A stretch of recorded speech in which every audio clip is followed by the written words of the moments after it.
It was on this cold day that he was laid to rest. Saturday, February 27th, 1965. A man who in the 39 years of his life changed the hearts and minds of countless people. His was a stormy life, as was his death. At birth, he was named Malcolm Little. He rose to worldwide attention with the name Malcolm X. He died with the name El-Hajj Malik El Shabazz. Personal political philosophy is black nationalism, which means that the black man should control the politics of his own community and control the politicians who are in his own community. My personal economic philosophy is also black nationalism, which means that the black man should have a hand in controlling the commanded so much attention as Malcolm X, who was one of the most electrifying speakers this country has ever produced. Some of the things he said rocked his contemporaries and his adversaries. He developed into what he became from a turbulent childhood. Born in Omaha, Nebraska, raised in Lansing, Michigan, the son of a Baptist preacher who followed Marcus Garvey and was brutally murdered in Malcolm's youth. Malcolm's school ambitions were crushed by a white teacher who told him to be realistic about being a nigger and forget about being a lawyer and learn to do something with his hands instead. And so he floundered. He went to Roxbury, Massachusetts to live with his sister Ella. He flirted with crime. He got a job on the railroad, washing dishes, loading supplies, and selling sandwiches. Working on Pullman trains enabled him to travel to the big cities, Washington, Baltimore, Philadelphia, and New York. He became intoxicated with life in those big cities. Between rail trips, he bought himself zoot suits with the reed pleat and the stuffed cuff. He conked his hair. He settled in Harlem finally and began associating with a very fast crowd in that town. He started smoking reefers, selling drugs, selling women. He started using cocaine and he developed a habit.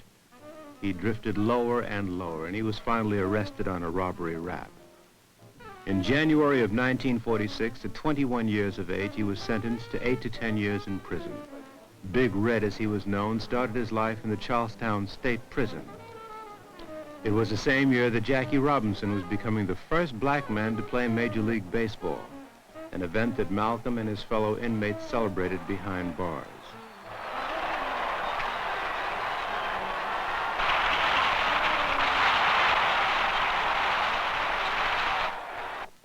Malcolm was cold and belligerent in prison. He was soon dubbed Satan. Few would mess with him. But through the visits and letters of one of his brothers, he began to change. He was exposed to the teachings of a little-known man in Detroit named Elijah Muhammad. Malcolm's brother told Malcolm that his predicament was a direct result of one source, the white man. The message was, avoid the white devil and become independent. Clean yourself up, pick yourself up. Don't smoke, don't drink, don't eat pork, don't fornicate, and especially be proud of yourself and your past. It prodded young Malcolm to do what he hadn't dreamt of doing for years, read. It was a painful process. He started with the dictionary, literally reading each page. Then grammar books. Then novels, textbooks, encyclopedias, history, philosophy, psychology, philology, geography, and on, into the night, every night, reading until the wee hours, past lights out. Reading in poor light damaged his eyes to the point that he had to wear glasses for the rest of his life. But he learned, and he grew. When he left prison in 1952, he was completely changed. He had a new perspective and a new attitude, as well as a desire to grow in the service of Elijah Muhammad. He dropped his last name, identifying it as a slave name, and he replaced it with X, and he joined the Nation of Islam. Within the next 2 years, a lot happened. The United States Supreme Court handed down its historic Brown decision of 1954. It ruled that separate but equal schooling was inherently unequal and must end with all deliberate speed. And as that momentous verdict was being digested by America, Malcolm was back in the streets of Harlem, but now a minister of the Nation of Islam, assigned here by Elijah Muhammad to open up the nation's 7th temple. Malcolm fished for members at rallies that were being held by other organizations. It was a slow but very sure process. By now it was 1955, the year that the civil rights movement ignited. It began in Montgomery, Alabama, with the Rosa Parks incident, and it spread throughout the nation. A young Baptist preacher at the forefront named the Reverend Dr. Martin Luther King, Jr. Picket demonstrations were occurring everywhere in the Southland and attracting heavy media coverage. Meanwhile, the Nation of Islam continued to grow.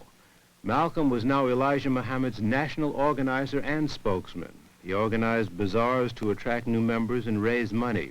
He turned out the first edition of the nation's newspaper, Muhammad Speaks, the sale of which brought in more money to develop the growing numbers of temples that were springing up with Malcolm's assistance. Malcolm read voraciously. He haunted bookstores like Louis Michau's National Memorial African Bookstore, located on 7th Avenue between 125th and 126th Streets. It helped him polish his astounding skills as a public speaker. It was his chief device to recruit members.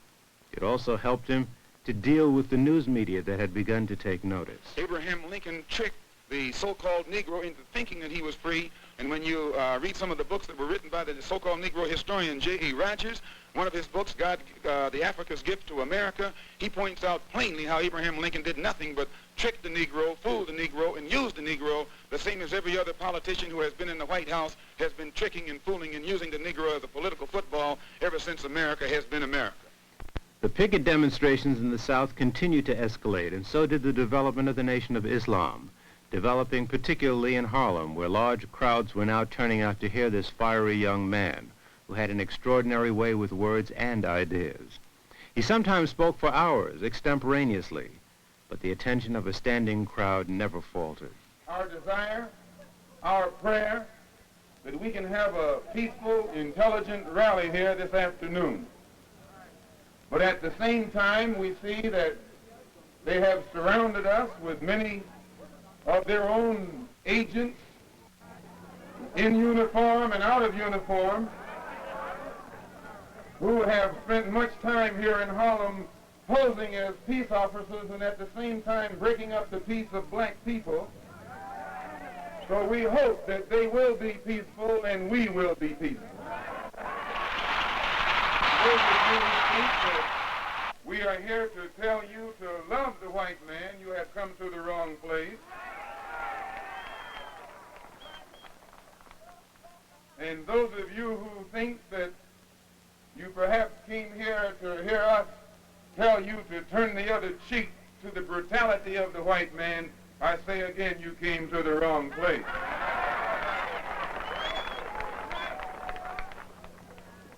But no matter what happens, we don't teach you to turn the other cheek. We don't teach you to turn the other cheek in the South, and we don't teach you to turn the other cheek in the North. We teach you to obey the law. We teach you to carry yourselves in a respectable way. But at the same time, we teach you that anyone who puts his hand on you, do your best to see that he doesn't put it on anybody else. You don't have any boats or airplanes bringing drugs into this country. The white man brings it in. The white man brings it to Harlem. The white man makes you a drug addict. The white man then puts you in jail when he catches you using drugs. Who is it that controls the prostitution in Harlem? It's the white man. Who controls the large sale of whiskey and wine? It's the white man. You don't have any distillery. You don't own Shenley's. You don't own Old Overholt or Seagram. You don't put the seal on that bottle of whiskey. It's the white man. Who gives you the deck of cards and the dice that you use to gamble with? It's the white man. And after he sell them to you, he catch you with them and put you in jail for using them. We're trapped in a vicious cycle of poverty, of ignorance, of apathy, of disease, and of death. And they have these old Uncle Tom Negro leaders coming to Harlem telling you and me that times are getting better. Your times will never get better until you make them better. We love the same thing that goes on right here in Harlem. They will let a prostitute buy as long as she come back to them later on. They encourage her to be a prostitute. They take bribes from her for being a prostitute. And they'll take it in cash or they'll take it in trade. Well, we're here to tell them it has to come to a stop. Anytime you find any white man taking advantage of your woman, disrespecting her, you're within your right to do the same thing to him that he's been doing to you.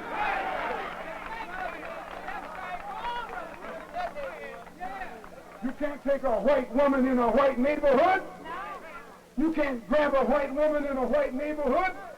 You can't even walk through a white neighborhood with a white woman. Well, what do you look like letting this blue-eyed thing walk around here with our women? Comes to biting the enemy of America, you'll bite just like that. Whether he tell you to bite in Korea or bite in Berlin or bite in the South Pacific.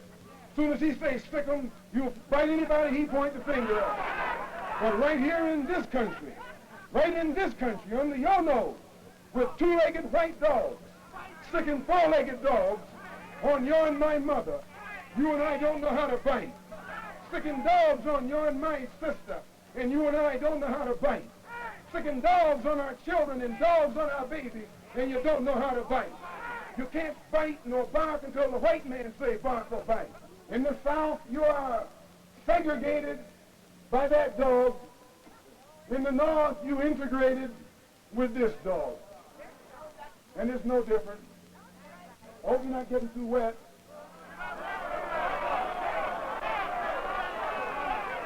Well, the dog is their best friend. The dog is their closest relative. They got the same kind of hair, the same kind of skin, and the same kind of smell. Oh, yeah.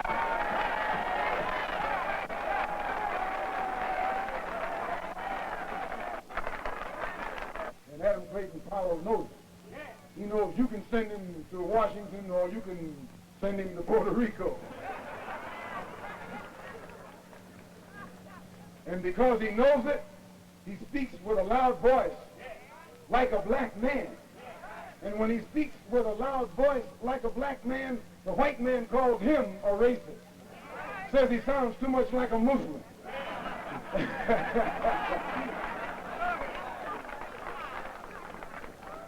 Simply because he's trying to tell the white man where it's at. When the Honorable Elijah Muhammad finishes opening your and my eyes and making it possible for us to see this white man like he really is, he don't have to worry about us integrating with him.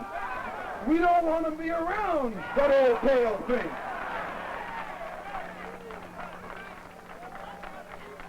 We don't want to be around that old pale thing. We don't want to integrate with that old pale thing. We don't want to sleep next to that old pale thing. No, we can do without him. You find that old pale thing laying out in the sun, trying to get to look like you. That old pale thing.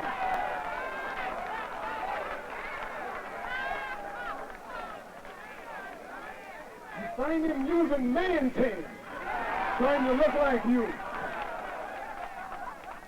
That old pale thing. That old sickly looking thing. And today we see him like he is. There was a time when we used to drool in the mouth over white people. We thought they were pretty because we were blind. We were dumb. We couldn't see them as they are. But since the Honorable Elijah Muhammad has come and taught us the religion of Islam, which has cleaned us up and made us so we can see for ourselves, now we can see that old pale thing to look exactly as he looked. Nothing but an old pale thing. The news media found Malcolm both frightening and irresistible. He was hit with a constant stream of questions from every quarter on most any subject involving race. He was pitted in several broadcast debates with black leaders and white. Some white reporters, however, learned from listening to Malcolm. This was one of the things that always shook me about Malcolm, is how fundamentally American he was in his outlook and his aspirations, despite his basic quarrel with American society. Because after all, what was his quarrel with American society? His quarrel with American society was the fact that the black man had been excluded from his rightful place. And, you know, there were a lot of small things about Malcolm that were so American, and this is something that the white man didn't understand. And after all he was asking for was a piece of action for the black man. And the black man to be treated as a human being, and not as a cipher. And this, of course, is what this country is supposed to be all about.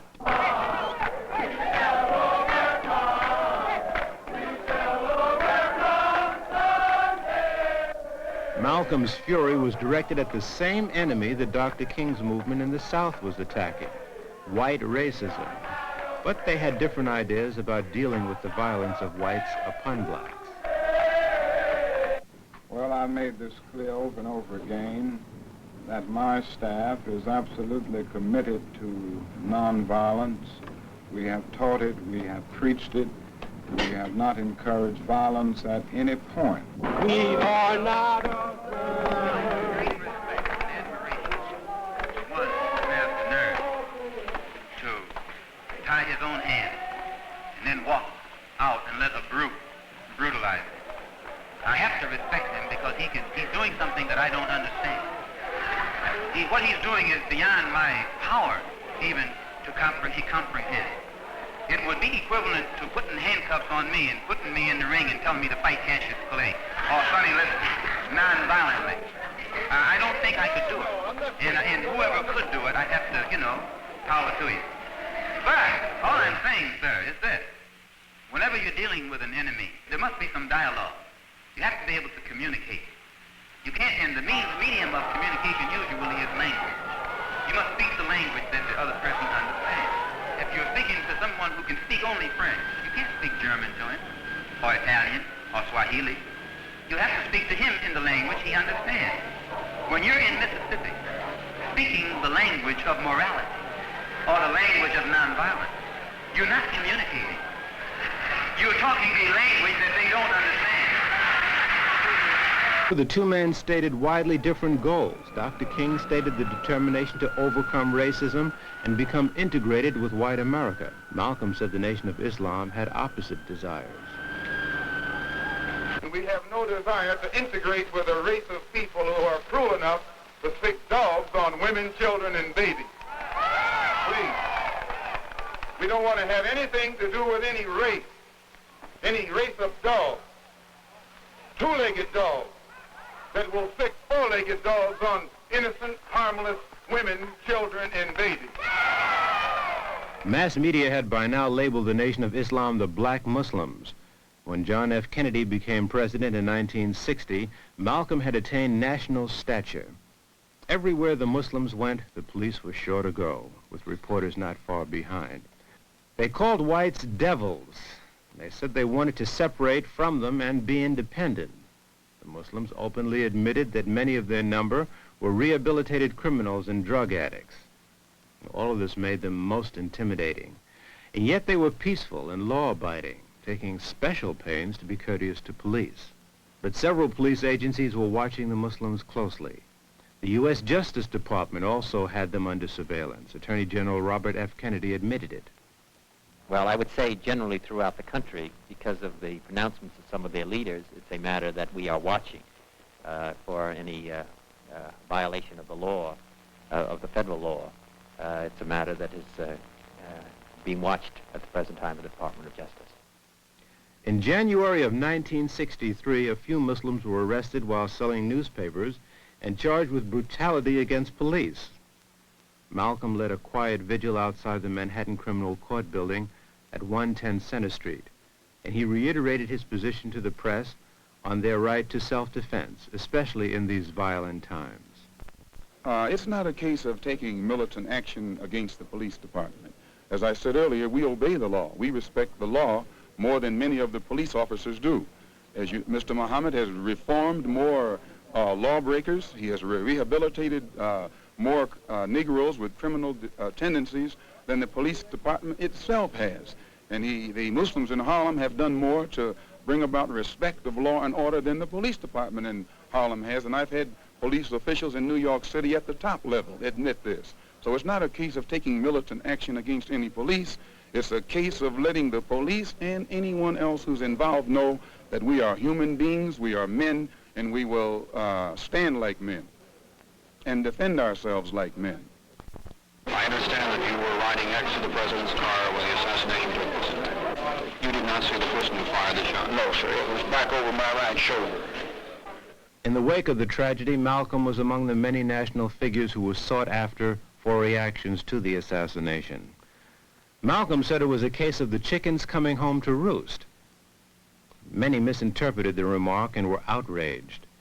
On December 4, 1963, Elijah Muhammad did something that Malcolm never dreamt would happen. This statement is from Messenger Elijah Muhammad, the leader of the Muslims in America. Minister Malik El Shabazz, addressing a public meeting at Manhattan Center in New York City on Sunday, December the 1st, did not speak for the Muslims when he made comments on the death of the President, John F. Kennedy. He was speaking for himself and not Muslims in general. And Minister Malcolm has been suspended from public speaking for the time being.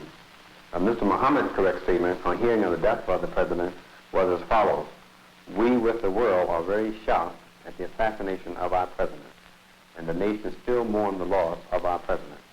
And he has said that it seems that every president who speaks out on behalf of the Negro has been assassinated, from Lincoln to President Kennedy. Part of Malcolm's 90-day period of silence was spent in Miami as the personal guest of Cassius Clay, as he was then known. Clay was preparing for his fight with heavyweight champion Sonny Liston.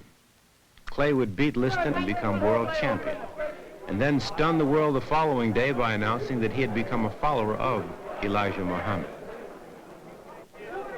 Soon after, the new champion came to New York and was shown around the United Nations by his friend Malcolm X. By now, the 90-day period was up. Malcolm X, may I call you that? Certainly. Malcolm X, I want to talk with you briefly about your affiliation with Cassius. How long have you known him? About 3 years. And have you been advising him as far as his religious affiliations are concerned? Well, no, I don't give advice to anyone. He's my brother and my friend. I express what I know and understand around him, but he has a mind of his own and understanding of his own. Did he feel that, he tells me that he felt that his affiliation with the Muslim religion had a great deal to do with his winning? Yes, as a follower of the Honorable Elijah Muhammad in the religion of Islam, it definitely had everything to do with his victory. It gave him the confidence that was necessary to be the winner. Malcolm X, you were involved in a controversy some months ago with your leader. Is that over? Well, I've been silent for the past 90 days because of some statements I made concerning the President of the United States, which were distorted. They were distorted? And yes. What did you say, Malcolm? Well, I said the same thing that everybody says, that his assassination was the result of the climate of hate. But only I said the chickens came home to roost, and which means the same thing. Climate of hate means that this is the result of something. And when I said chickens coming home to roost, I said the same thing. But you did not say that you were glad the president was killed. No, that's what the press said. What would I look like saying that I'm glad the president was killed? Malcolm, this is your first public statement in that 90-day period, is it not? First time I opened up my mouth in 90 days. That's why I'm talking so fast and so hearty. You feel, however, that we're making progress in this country and worldwide? No. I will never say that progress is being made. If you stick a knife in my back 9 inches and pull it out 6 inches, there's no progress. If you pull it all the way out, that's not progress. The progress is healing the wound that the blow made. And they haven't even begun to pull the knife out, much less try and heal the wound. They won't even admit the knife is there. Do you have any prediction you'd like to make? No. When we'll solve this? Cassius makes all the predictions.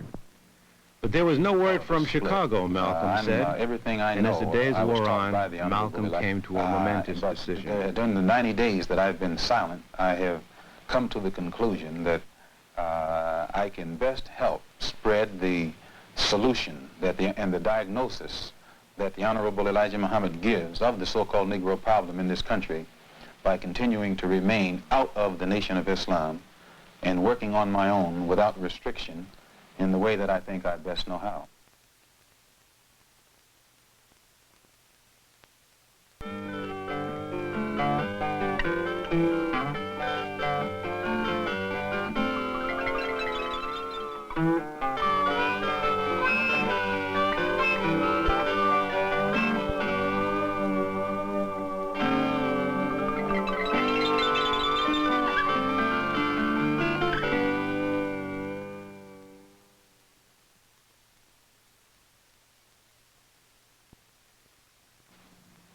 Soon after, Malcolm went to Africa. He saw the validity of the teachings of the late Marcus Garvey. Marcus Garvey taught the value in relating to one's land of origin. We didn't want anybody to tell us anything about Africa, much less call us an African. And in hating Africa and hating the African, we ended up even hating ourselves without even realizing it. Because you can't hate the roots of a tree and not hate the tree. You can't hate your origin and not end up hating yourself. You can't hate Africa and not hate yourself. And you show me one of these people over here who have been thoroughly brainwashed, who has a negative attitude toward Africa, and I'll show you one that has a negative attitude toward himself. Malcolm also made his Hajj, the trip to the holy city of Mecca. There he received an Islamic name, El-Hajj Malik El Shabazz. He was also shocked to see Muslims who were white, but not racists. Malcolm traveled extensively in Africa, Ghana, Nigeria, Uganda, Kenya, Liberia, Senegal, delivering countless fiery speeches, telling the African about the plight of the Afro-American. Malcolm noticed that he was being followed. His words elicited strong reaction among Africans. Many African delegates began quoting Malcolm in UN debates, much to the embarrassment of America. He made 2 trips to Africa that year, and though his concern still centered on blacks in America, he was now seeing the problem in international context. Malcolm, what is your purpose here? Well, my purpose here is to remind the African heads of state that there are 22 million of us in America who are also of African descent, and to remind them also that we are the victims of America's colonialism or American imperialism, and that our problem is not an American problem, it's a human problem. It's not a Negro problem, it's a problem of humanity. It's not a problem of civil rights, but a problem of human rights. And what do you hope for from this conference? Well, we hope to bring pressure upon them, or rather we hope to impress upon them the importance of their bringing pressure and world opinion upon the United States to take some meaningful effort to solve our problem in America. We want them to help us get our problem before the United Nations and charge America with violating our human rights in the same way that South Africa is charged with violating the human rights of our people in that area. And what sort of reaction have you been getting from the African leaders? Well, I've gotten a good reaction, a very sympathetic reaction, and an understanding reaction. Many of them have been misinformed by the American government into thinking that black people in America don't identify with Africa, and therefore they've restrained themselves from voicing their interest in our problem. But I've impressed upon them that our problem is their problem, as well as their problems are our problem. When he returned, he found that the news that he had a new perspective had beaten him back home, and the press was waiting for him to explain. When I was on the pilgrimage, I had close contact with Muslims whose skin would in America be classified as white, and with Muslims who themselves would be classified as white in America. But these particular Muslims didn't call themselves white. They looked upon themselves as human beings, as part of the human family, and therefore they looked upon all other segments of the human family as part of that same family. Now, they had a different look or a different air or a different attitude than that which is reflected in the attitude of the man in America who calls himself white. So I said that if Islam had done that for them, perhaps if the white man in America would study Islam, perhaps they could do the same thing for him. But Malcolm's split with the Nation of Islam was causing more and more problems. On June 15, 1964, he went to Queen's Court to fight an attempt by the Muslims to evict him from the house he and his wife and family had lived in for several years. When he left the hearing, he was heavily guarded by his own followers and plainclothes police. Frankly, it has been a well-known fact, though only in the form of rumor, that there has been a great deal of apprehension at my being out of the black Muslim movement on the part of the black Muslims themselves. And I had stated in a newspaper article about an effort to take my life back in January, and at that time the Muslims denied it. In fact, they tried to make it appear to my brother that I was insane. But on a program in Chicago called Hotline, was moderated by Wesley South, John Ali, the national secretary, admitted, I think it was Wednesday or Thursday, one of these days last week, that they absolutely were going to kill me. Why are they threatening your life? Well, primarily because they're afraid that I will tell the real reason that that I'm out of the black Muslim movement, which I never told. I kept to myself. But the real reason is that Elijah Muhammad, the head of the movement, is the father of 8 children by 6 different teenage girls, 6 different teenage girls who were his private personal secretary. 4 of them had 1 child apiece by him. 2 of them had 2 children, and one of those 2 is pregnant right now in Los Angeles, where they're his 3rd child. And the one who first made me aware of this was Wallace Muhammad, Mr. Muhammad's son. And it was their fear that if I remained in the black Muslim movement, and this came into the knowledge of his followers, that they would leave him and follow me. So a plan immediately was set in motion to take me down, put me out, and the statement that I allegedly made, or not that I allegedly made, I did make it, the statement that I made about Kennedy was used as a pretext to take me down. But in reality, it was because I had come to New York and told Joseph, the captain in New York, and the secretary and the minister in Boston about these children that Mr. Muhammad had. And it was that right there was the real reason for my being out of the movement.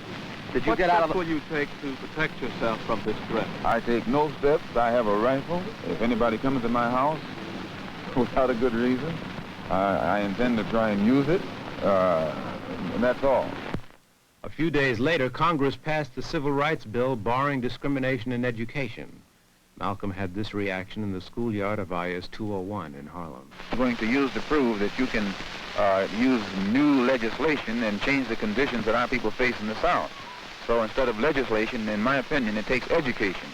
The whites have to be re-educated so that the racism that they have in their heart can be eliminated, and our people have to be re-educated so that we will know how to do something for ourselves instead of waiting for others to do it for us all the time. Well, how will that re-education be brought about? Well, just as in World War II, this country could use its news media to propagandize and make the whole American public love the Germans and the Japanese, rather love the Russians and the Chinese and hate the Germans and the Japanese. And then after the war, they changed it and made the American public love the Germans and love the Japanese, hate the Russians and hate the Chinese, which shows that they can make the American public love whom they will and hate whom they will. And that same process can be used to re-educate the American public and show white people how to love black people and show black people how to do something to stand on our own feet and solve our own problems. The black man doesn't have to be taught to love the white man.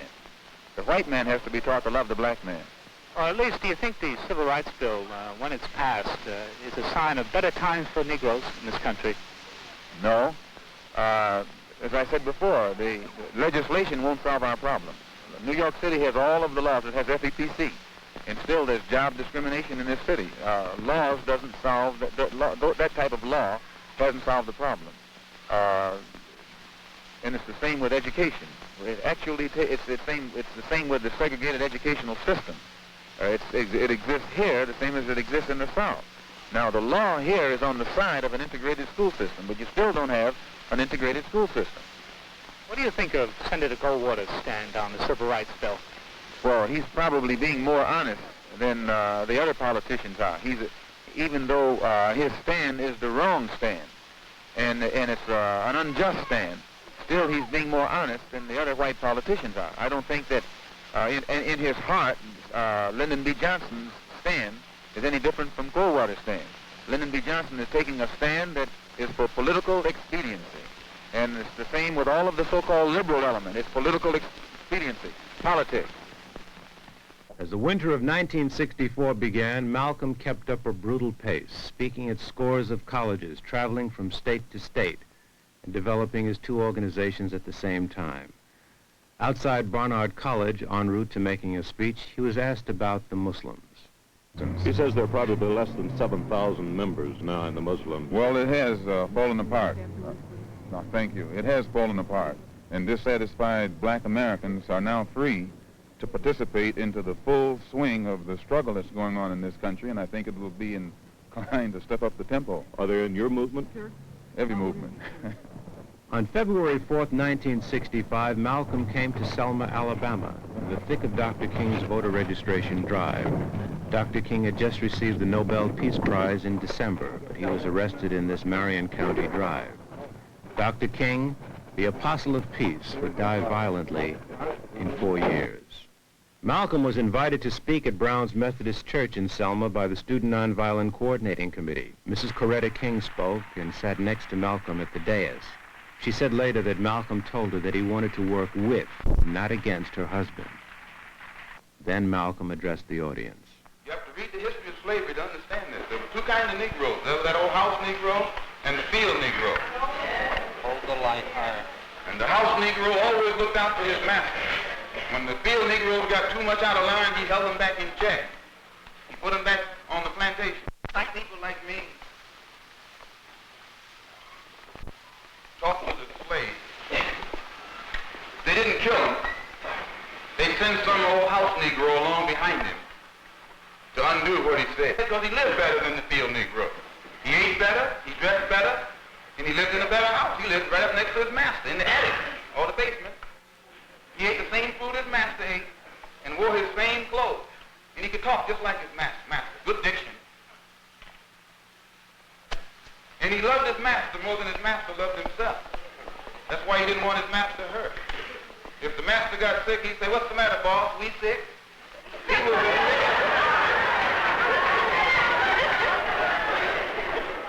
When the master's house caught a fire, he'd try and put the fire out. He didn't want his master's house burned. He never wanted his master's property threatened. And he was more defensive of it than the master was. That was the house Negro. But then you had some field Negroes who lived in huts, had nothing to lose. They wore the worst kind of clothes. They ate the worst food. And they caught hell. They felt the sting of the lash. They hated their master. Oh, yes, they did. If the master got sick, they prayed that the master died. If the master's house caught a fire, they prayed for a strong wind to come along. This was the difference between the two. And today you still have house Negroes and field Negroes.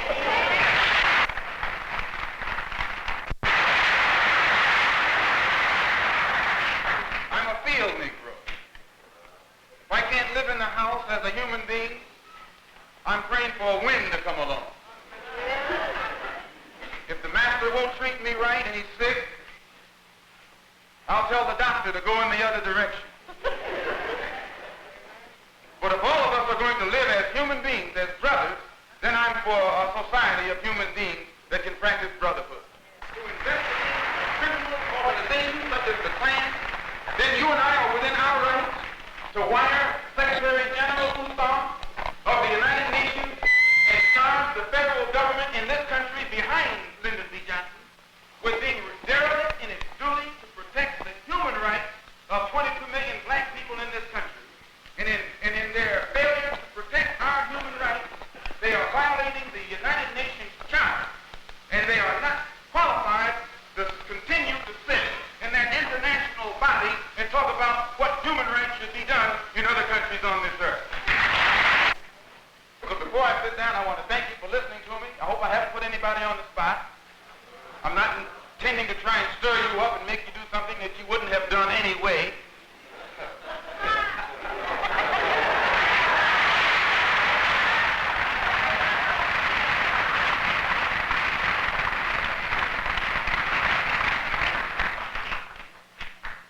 I pray that God will bless you in everything that you do.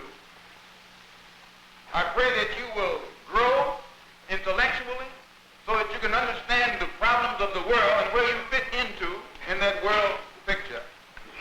And I pray that all the fear that has ever been in your heart will be taken out. And when you look at that man, if you know he's nothing but a coward, you won't fear him. If he wasn't a coward, he wouldn't gang up on him. He wouldn't need to fear.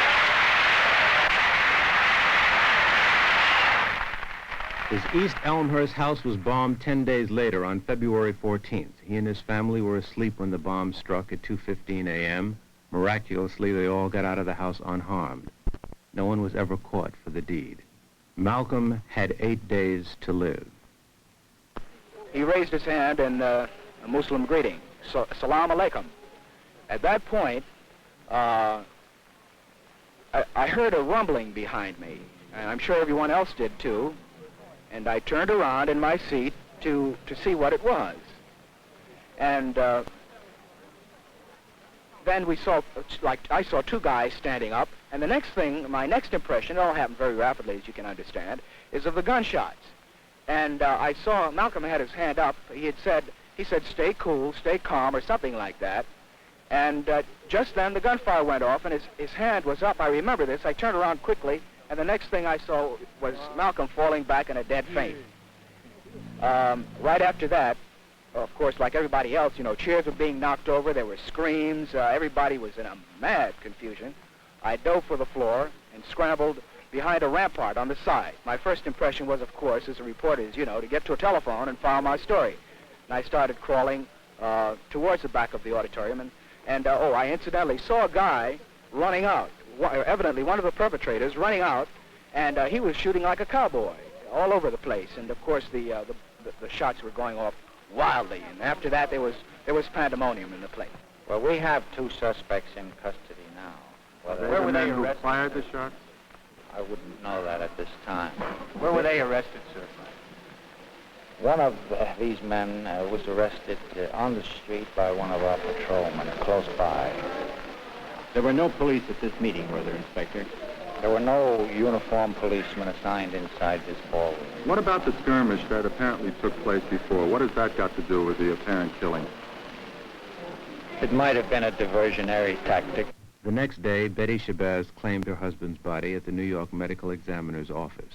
She was escorted by Percy Sutton, their family lawyer. What about the organization? What about the organization, Sister Betty? Do you feel that Malcolm had set it up well enough for it to carry on? Will they have a counselor? Who will take his place? Do you have any idea now? Well, at present, I'd rather not make any comments about the organization or Muslim Mosque Incorporated.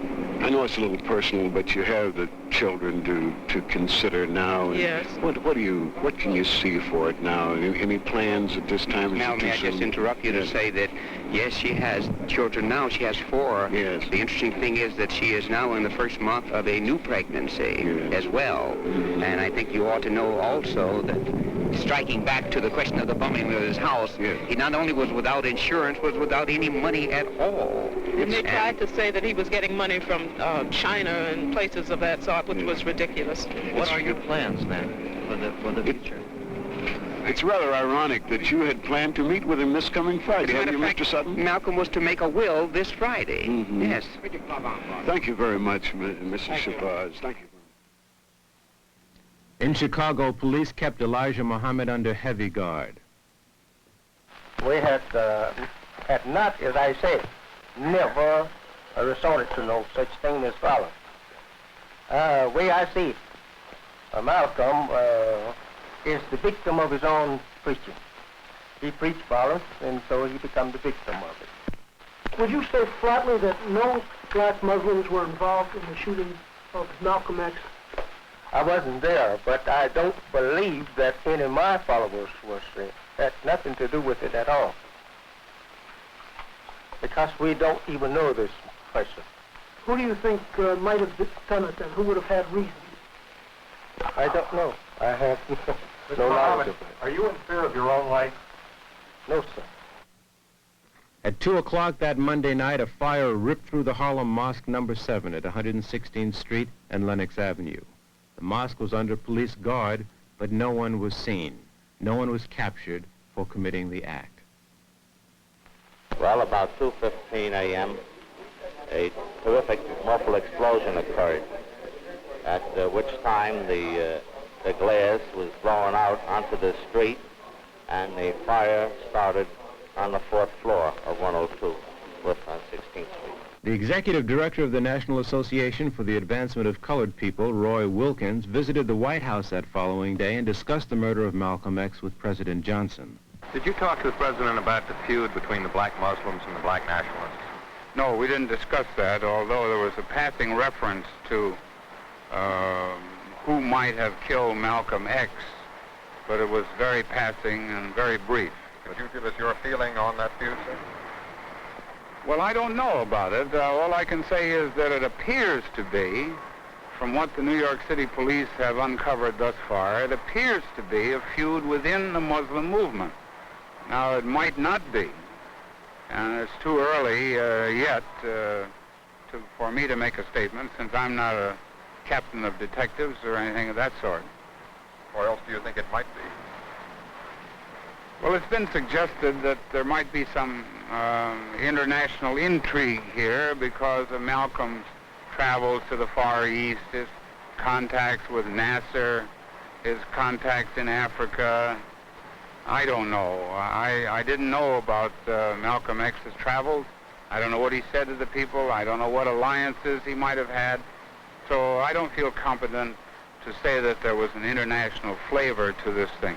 To me, it appears to be a quarrel within the Muslim group. James Farmer, head of the Congress of Racial Equality, had this comment about the murder. Mr. Farmer, what makes you say that Malcolm X's murder was an international conspiracy? Well, I think that it had international implications. I understand that Malcolm X made an attempt last week to contact the State Department about a plot against his life. I cannot imagine his seeking to contact the State Department unless he thought that the plot had international implications. Do you feel that the black Muslims were in any way responsible for his death? I have no belief that the black Muslims were responsible in any way for Malcolm X's death. Do you have any theory of why he was murdered or how? No, I am urging, however, that the federal government launch an investigation into all the circumstances surrounding his murder. I think that the answers to the many questions raised should come out of that inquiry. Harlem was shaken by Malcolm's death. Several stores were closed in tribute. Police were on patrol everywhere, expecting violence. Everyone was asking the same question in the community: who killed Malcolm? The question is still hanging. On February 26th, a Friday, Norman 3X Butler was arrested and charged with Malcolm's murder. Thomas 15X Johnson would be arrested the next week, March 3rd. Both were connected with the black Muslims. Both were not arrested at the scene of the crime. The only man who police did arrest at the scene was in fact caught by Malcolm's followers, who grabbed Thomas Hagan, also known as Talmadge Hayer, and nearly beat him to death out in the street in front of the Audubon Ballroom. It was then that police stepped in and took Hagan into custody. All three were convicted and sentenced to life on April 15, 1966. They would be eligible for parole only after serving a minimum of 26 years, 8 months. But to this day, many ask, where were the police that day Malcolm was killed? And this reporter joins in that question. Why was he guarded so loosely when police knew full well, as everybody knew, that Malcolm's life was in great danger? Malcolm himself had repeatedly told police that his life was in jeopardy. Malcolm also had doubts toward the end that the Muslims were stalking him. In fact, this reporter has been told by at least 2 people close to Malcolm that Malcolm told them that the Central Intelligence Agency would kill him. The CIA was indeed very closely watching Malcolm. Of special concern was his effectiveness in Africa. He had submitted an 8-page memorandum to a meeting of the heads of 33 African nations calling for their support in his pending move to take America before the United Nations for violating the Afro-Americans' human rights. In view of America's heavy economic interests in Africa, there can be no doubt that such a move, successful or not, would have been most embarrassing to this country and would have certainly injured the huge investments of countless American big businesses in Africa. Malcolm's speeches in Africa had a devastating impact. Several U.S. ambassadors complained. U.S. officials tried to have him barred from speaking in Kenya and several other African nations. And what of Malcolm's talks with King Faisal, the czar of the world's oil supply? How much influence did Malcolm's words have on what is happening today? In the interest of justice and truth, the following questions must be answered. Why was Malcolm almost fatally poisoned while he was in Africa? And who did it? Why was Malcolm forbidden entry to France? And what American influence was behind that? Who bombed Malcolm's house?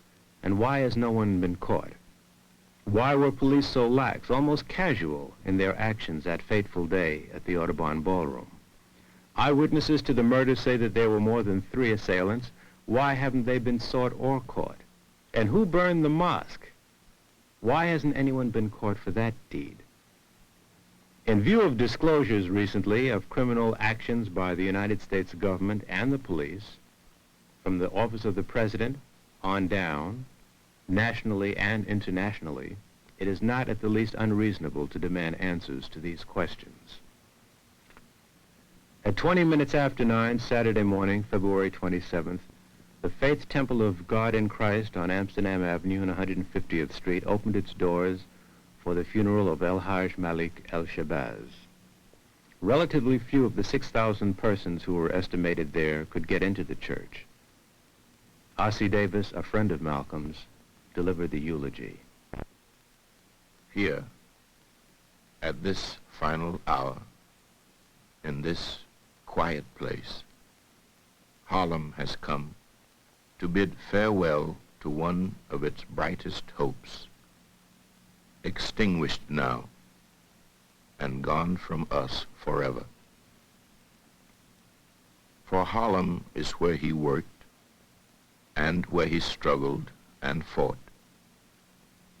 There are those who will consider it their duty as friends of the Negro people to tell us to revile him, to flee even from the presence of his memory, to save ourselves by writing him out of the history of our turbulent times. Many will ask what Harlem finds to honor in this stormy, controversial, and bold young captain. And we will smile. Many will say, turn away, away from this man, for he is not a man, but a demon, a monster, a subverter, and an enemy of the black man. And we will smile. They will say that he is of hate, a fanatic, a racist, who can only bring evil to the cause for which you struggle. And we will answer and say unto them, did you ever talk to Brother Malcolm?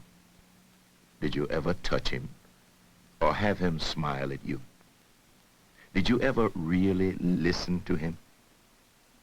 Did he ever do a mean thing? Was he ever himself associated with violence or any public disturbance?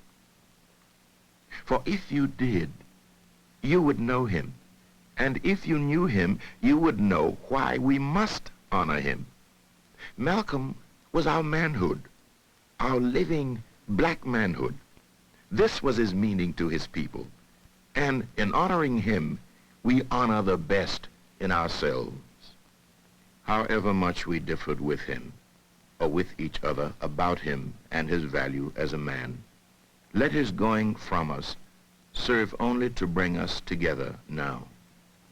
Consigning these mortal remains to earth, the common mother of all, secure in the knowledge that what we place in the ground is no more now a man, but a seed, which, after the winter of discontent, will come forth again to meet us, and we shall know him then for what he was and is, a prince, our own black shining prince, who did not hesitate to die because he loved us so.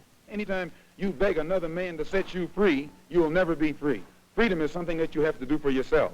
Just like the white man in America brought about freedom for himself by letting the people who oppressed him and colonized him know that he was willing to pay the price. And until the American Negro lets the white man know that we are really ready and willing to pay the price that is necessary for freedom, our people will always be walking around here second-class citizens, or what you call 20th century slaves. What price are you talking about, sir? The price of freedom is death.